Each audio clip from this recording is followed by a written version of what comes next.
بسم اللہ الرحمن الرحیم۔ اللہ تبارک و تعالیٰ کے نام سے شروع جو بڑا مہربان اور نہایت رحم کرنے والا ہے۔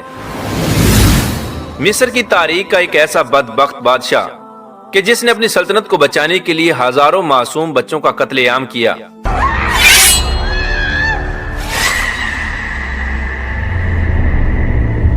لیکن پھر بھی وہ اللہ تبارک و تعالیٰ کی خفیہ تدبیر سے بچ نہ سکا۔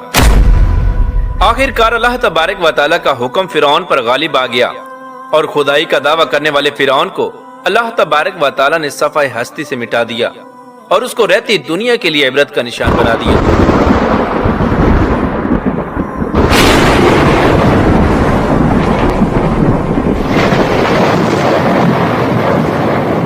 پیار دوستو، آج کی اس ویڈیو میں ہم آپ کو بتائیں گے کہ فرعون مصر کا بادشاہ کیسے بنا اور مصر کا بادشاہ بننے سے پہلے فرعون کیا کام کیا کرتا تھا۔ مصر کا بادشاہ بننے سے پہلے فرعون اپنی زندگی کیسے گزارا کرتا تھا اور مصر کا بادشاہ بننے کے بعد اس نے خدائی کا دعویٰ کس طرح کیا اور کس طرح اللہ تبارک و تعالیٰ کی ذات کو للکارا اور خدائی کا جھوٹا دعویٰ کرنے کے لیے فرعون نے مصر کے لوگوں کو جانوروں جیسا جاہل کیوں بنا دیا تھا۔ پیار دوستو، اس ایمان افروز اور عبرت ناک واقعے کو سننے کے لیے آپ سے ہماری یہ گزارش ہے کہ ہماری اس ویڈیو کو اینڈ تک ضرور دیکھیے گا۔ پیار دوستو، مصر کی تاریخ میں کل 33 فرعون گزرے ہیں اور ان تمام تر فرعونوں میں سے سب سے بدبخت فرعون وہ فرعون تھا جو حضرت موسیٰ علیہ السلام کے دور کا فرعون تھا کہ جس کا ذکر اللہ تبارک و تعالیٰ نے قرآن پاک میں بھی کیا ہے۔ اس فرعون کا نام ولید بن مصعب یا مصعب بن ریان تھا اور بعض روایات کے مطابق اس کا نام قابوس تھا۔ فرعون کے دور میں ایک ایسی بدبخت قوم تھی کہ جس کو قبطی قوم کہا جاتا ہے۔ یہی وہ قوم تھی کہ جس نے فرعون کو اپنا خدا مانا اور فرعون کی پوجا کرنی شروع کی۔ فرعون اسی قوم کی نسل میں سے تھا۔ فرعون کو اللہ تبارک و تعالیٰ نے 400 سال کی عمر عطا فرمائی اور اس 400 سال کی عمر میں نہ تو یہ کبھی بیمار ہوا اور نہ ہی کبھی اس کے سر میں درد ہوا اور اس 400 سال کے عرصے کے دوران کوئی بھی دشمن اس پر غالب نہ آیا۔ پیار دوستو، بعض مورخین نے یہ لکھا ہے کہ فرعون کو یہود و نصارہ قابوس اس وجہ سے کہا کرتے تھے کیونکہ اس کا چہرہ تانبے کی طرح چمکتا تھا۔ پیار دوستو، اب بات کرتے ہیں کہ فرعون مصر کا بادشاہ کیسے بنا۔ کیا فرعون کو مصر کی بادشاہت وراثت کے اندر ملی تھی؟ تو اس کے متعلق روایات میں آتا ہے کہ فرعون کو مصر کی بادشاہت وراثت میں نہیں ملی، بلکہ فرعون مصر کا بادشاہ بننے سے پہلے محنت مزدوری کیا کرتا تھا۔ فرعون مصر کا بادشاہ بننے سے پہلے ایک عام انسان کی طرح زندگی گزارا کرتا تھا اور عام انسان کی طرح محنت مزدوری کر کے اپنی زندگی کا گزر بسر کیا کرتا تھا۔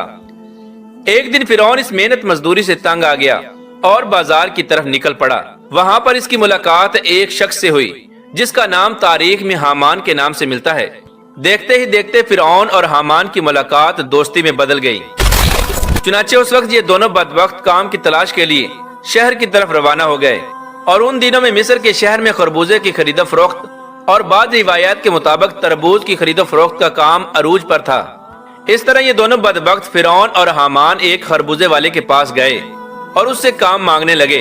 اس وقت خربوزے والے نے فرعون اور حامان سے کہا کہ تم لوگ میرے خربوزے لے جاؤ اور بازار جا کر بیچ آؤ۔ اگر تم لوگوں نے میرے خربوزے بازار میں بیچ دیے تو میں تم دونوں کو کھانے کے لیے دوں گا۔ چنانچہ خربوزے والے کی یہ بات سن کر فرعون نے حامان سے کہا کہ تم یہیں رکو، میں یہ خربوزے لے جاتا ہوں اور بازار میں بیچ آتا ہوں۔ چنانچہ اس طرح حامان وہیں پر رک گیا اور فرعون وہ خربوزے لے کر بازار کی طرف چلا گیا۔ جب فرعون بازار میں پہنچا تو فرعون نے دکانداروں سے خربوزے خریدنے کا کہا۔ فرعون کی یہ بات سن کر دکانداروں نے فرعون سے کہا کہ ہمارے بازار کا یہ دستور ہے کہ ہم لوگ ادھار مال خریدتے ہیں اور بیچنے کے بعد اس کی رقم ادا کرتے ہیں۔ چنانچہ فرعون ان دکانداروں کی یہ بات سن کر کچھ دیر کے لیے خاموش رہا اور پھر اسی دستور کے مطابق سامان بیچ کر فرعون واپس چلا آیا اور واپس آ کر خربوزے کے مالک سے کہنے لگا کہ مجھے یہ کام اچھا نہیں لگتا، اور اس طرح فرعون خربوزے والا کام چھوڑ کر وہاں سے چلا گیا۔ اب فرعون کو کسی ایسے کام کی تلاش تھی کہ جس کے اندر فرعون کو زیادہ سے زیادہ پیسے مل سکیں اور وہ امیر بن سکے۔ چنانچہ ایک دن فرعون بادشاہ مصر کے دربار میں چلا گیا اور بادشاہ مصر کے سامنے اپنی درخواست پیش کی۔ فرعون بادشاہ مصر سے کہنے لگا کہ میں بہت دور سے آیا ہوں۔ فرعون بادشاہ مصر سے کہنے لگا کہ میں یہاں پر کام کی تلاش میں آیا ہوں اور میری یہ حالت ہے کہ میں کھانے پینے سے بھی عاجز ہوں۔ برائے مہربانی مجھے مصر کی اسی سلطنت کے کسی شہر میں بطور فدوی کوئی کام دے دیا جائے۔ چنانچہ اس وقت مصر کے بادشاہ نے فرعون کی یہ بات سن کر فرعون سے کہا کہ تو کون سا کام کرنا چاہتا ہے۔ بادشاہ مصر کی یہ بات سن کر فرعون بادشاہ سے کہنے لگا کہ مجھے مصر کے قبرستان کی دروگی دے دی جائے اور اس کے بدلے میں بطور فدیہ میں کچھ رقم شاہی خزانے میں جمع کروایا کروں گا، اور میں چاہتا ہوں کہ میری اجازت کے بغیر مصر کے قبرستان میں کوئی بھی اپنا مردہ دفن نہ کرے۔ فرعون کی یہ بات سن کر اس وقت کے بادشاہ مصر نے فرعون کو مصر کے قبرستان کی دروگی دے دی۔ اس طرح مصر کے قبرستان کی دروگی ملتے ہی فرعون بہت خوش ہوا اور خوشی خوشی قبرستان کے دروازے پر جا کر بیٹھ گیا اور خوشی خوشی انتظار کرنے لگا کہ اب کون آتا ہے جو اپنے مردے کو اس قبرستان میں دفن کرے گا۔ چنانچہ قدرت الہی سے ایسا ہوا کہ اسی سال مصر کے اندر ایک خوفناک وبا پھیل گئی، جس وبا کی وجہ سے مصر کے بہت سارے لوگ مرنا شروع ہو گئے۔ چنانچہ فرعون نے جب یہ منظر دیکھا تو فرعون بہت خوش ہوا اور فرعون نے ہر مرنے والے شخص کے وارثوں سے ایک ایک سونے کا درم لینا شروع کر دیا، اور اس طرح فرعون کے پاس کچھ ہی عرصے میں بہت زیادہ مال و دولت اور روپیہ پیسہ جمع ہو گیا اور فرعون امیر ترین شخص بن گیا۔ اتنا زیادہ مال و دولت آنے کے بعد فرعون نے یہ سوچا کہ کیوں نہ مصر کے تمام قبرستانوں کی دروگی لے لی جائے اور مصر کے تمام قبرستانوں کو اپنے انڈر کر لیا جائے۔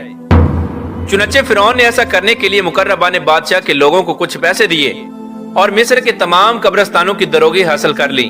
پیارے دوستو، اس طرح فرعون مصر کے قبرستانوں کی دروگی کے ذریعے بادشاہ مصر کے خزانے میں بہت سارا پیسہ جمع کرواتا، جس کو دیکھ کر بادشاہ مصر بہت خوش ہوتا۔ شاہی خزانے میں اتنا مال و دولت جمع کروانے کی وجہ سے بادشاہ مصر فرعون سے پیار کرنے لگا اور اس کو عزت دینے لگا۔ چنانچہ اسی دوران قدرت الہی سے ایسا ہوا، اس وقت مصر کا وزیر مر گیا، اور چونکہ فرعون اس وقت بادشاہ مصر کا بہت زیادہ مقرب اور محبوب بندہ بن چکا تھا، لہٰذا بادشاہ مصر نے فرعون کو ہی مصر کا وزیر مقرر کر دیا۔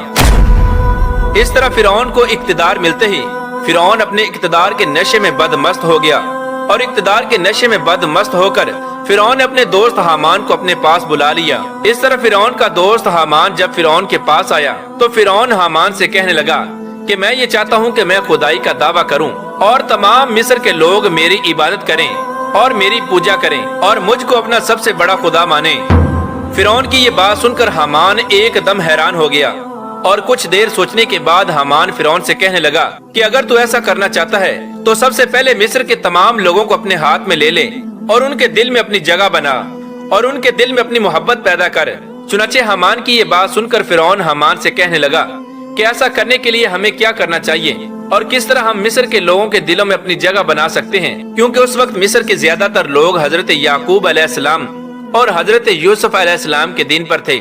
فرعون اپنے دوست حامان سے کہنے لگا کہ اس کام کو کرنے کے لیے کوئی تدبیر نکالو تاکہ میں خدائی کا دعویٰ کر سکوں۔ چنانچہ حامان فرعون کی یہ بات سن کر کچھ دنوں تک سوچتا رہا، اور کچھ دن سوچنے کے بعد آخر کار یہ تدبیر نکالی کہ بادشاہ مصر کے دربار میں ایک درخواست دی جائے کہ میں یہ چاہتا ہوں کہ مصر کے تمام لوگوں کی تمام تر خواہشات ایک سال کے لیے بالکل مفت میں پوری کی جائیں، اور مصر کے تمام تر لوگوں کے تمام تر اخراجات کے پیسے میں اپنی جیب سے ادا کروں گا، اور مصر کے اندر یہ اعلان کر دیا جائے کہ جس شخص کو جو چیز بھی چاہیے وہ بالکل مفت میں حاصل کر سکتا ہے۔ چنانچہ فرعون کے پاس پہلے ہی بہت زیادہ مال و دولت جمع ہو چکا تھا۔ چنانچہ فرعون نے حامان کے کہنے پر بادشاہ مصر کے دربار میں یہ درخواست جمع کروا دی۔ چنانچہ اس وقت کے بادشاہ مصر نے فرعون کی یہ درخواست دیکھی اور اس کی درخواست کو قبول کر لیا، اور ایک سال تک مصر کے تمام تر لوگوں کو ان کی ضروریات زندگی کی تمام تر اشیاء بالکل مفت میں دی گئیں، اور ایک سال میں ہونے والے تمام تر اخراجات کی رقم فرعون نے حامان کے ہاتھوں بادشاہ مصر کے خزانے میں جمع کروا دی۔ چنانچہ فرعون کے اس عمل کو دیکھ کر مصر کے لوگ بہت خوش ہوئے اور فرعون کو ایک اچھا انسان سمجھنے لگے۔ اس کے بعد فرعون نے خدائی کا دعویٰ کرنے کے لیے اور مصر کے لوگوں کے دلوں میں اپنی جگہ بنانے کے لیے ایک اور چال چلی، اور مزید 2 سال تک مصر کے تمام تر لوگوں کی تمام تر ضروریات کو بالکل فری میں پورا کیا گیا۔ چنانچہ فرعون کے اس عمل کو دیکھتے ہوئے مصر کی تمام تر رعایا فرعون سے بہت خوش ہوئی، اور مصر کے تمام تر غریبوں نے فرعون کی ترقی اور کامیابی کے لیے بہت ساری دعائیں کی۔ پیارے دوستو، یہ وہ وقت تھا کہ جب فرعون کا نصیب بدلنے والا تھا۔ چنانچہ قدرت الہی سے ایسا ہوا کہ ادھر مصر کی تمام تر رعایا فرعون کے اس عمل سے بہت زیادہ خوش تھی، اور ادھر قدرت الہی سے مصر کا بادشاہ مر گیا۔ چنانچہ اس وقت اس مرنے والے بادشاہ کا کوئی بھی والی وارث نہ تھا جو اس کے تخت پر بیٹھتا اور اس کی بادشاہت کو سنبھالتا۔ اس طرح بادشاہ مصر کو دفن کرنے کے بعد 3 دن تک